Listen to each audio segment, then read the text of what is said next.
Hi, boys and girls. We are continuing with the study of the human body, systems, and senses. Today, we're going to start Lesson 8, the nervous system and the brain, Part 1, which means Lesson 9 is going to be Part 2 of the nervous system and the brain. So that should tell you how important the nervous system and the brain are in our bodies and how our bodies work. So let's take a look at review our questions. How do parts of the body work together to keep you alive? We've been talking about that in every lesson. And how do parts of the body communicate? So we're going to continue talking about the nervous system and the brain and how they communicate in our body. So let's take a look at your vocabulary words. This is on page 16 in your vocabulary journal. Our first word is brainstem. Say that with me, brainstem. It's a noun. It's the central trunk of the human brain that continues down to the spinal cord. So your brainstem is right here, okay? The next word is hemisphere. And actually, we talk about hemispheres in our brain, and we also talk about hemispheres when we talk about the earth. It's halves of a sphere, halves of earth, halves of the cerebrum, which is the main part of your brain. So a hemisphere is half, hemi, of a sphere, which is like a circular shape, okay? It's a three-dimensional circular shape. Next is cerebrum. Say it with me, cerebrum. This is a noun, it's a thing. It's the dominant, the main part of the human brain found in the front of the skull that has two sections and is responsible for regulating most thought processes and voluntary actions in the body. Whew! Aren't you glad you don't need to memorize all of these definitions? So the cerebrum, boys and girls, is the front of our skull, and it has two parts. It's the main part of our brain. It regulates thought processes, our thinking, and voluntary actions in the body. Remember what voluntary means? That means that we think about that, and then we do it, okay?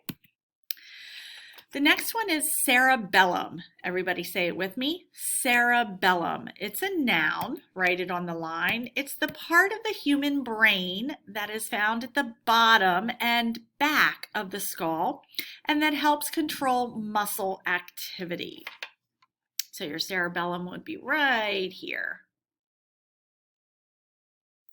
The next word is accurate. This is an adjective. It's a describing word. Go ahead and write it on the line. And it means careful, free of mistakes or errors. So if you write something accurately, you write it without spelling mistakes and neatly. The next word is paralyzed. Say it with me. Paralyzed. This is an adjective, so it describes a noun. It describes a person or a thing.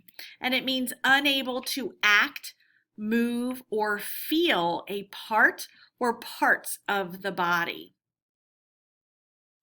The next word is hollow. This is also an adjective, a word that describes a noun. Write it on the line. And it means empty inside. So there's nothing inside. It's like that hollow log there. There's nothing inside there. Next, we have concussion. This is a noun. Say it with me, concussion. And that means brain injury. Maybe you've had a concussion before. Maybe you know someone who's had a concussion, but it is a type of brain injury. Of course, most people recover from those concussions, and they can be mild. Next is medulla. Say it with me, medulla. It's a noun. It's the brain stem. So you can see in the diagram right here, this is the medulla. That's the brain stem. Finally, we have cerebral cortex. This is a noun. Write it on the line. Say it with me, cerebral cortex.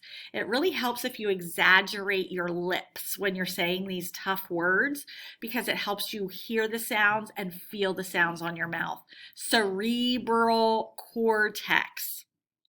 It's what we call gray matter of the cerebrum that processes sensory information and controls muscle function. Okay, so lots of really technical terms here. You don't have to remember all the definitions. You're going to be reading about these the next couple of days, so no worries there. You're going to learn more than you think you will just because you're going to have repeated exposure to it. So make sure that those words are all written in your vocabulary journal and submit pages 16 to 18 on your Schoology assignment.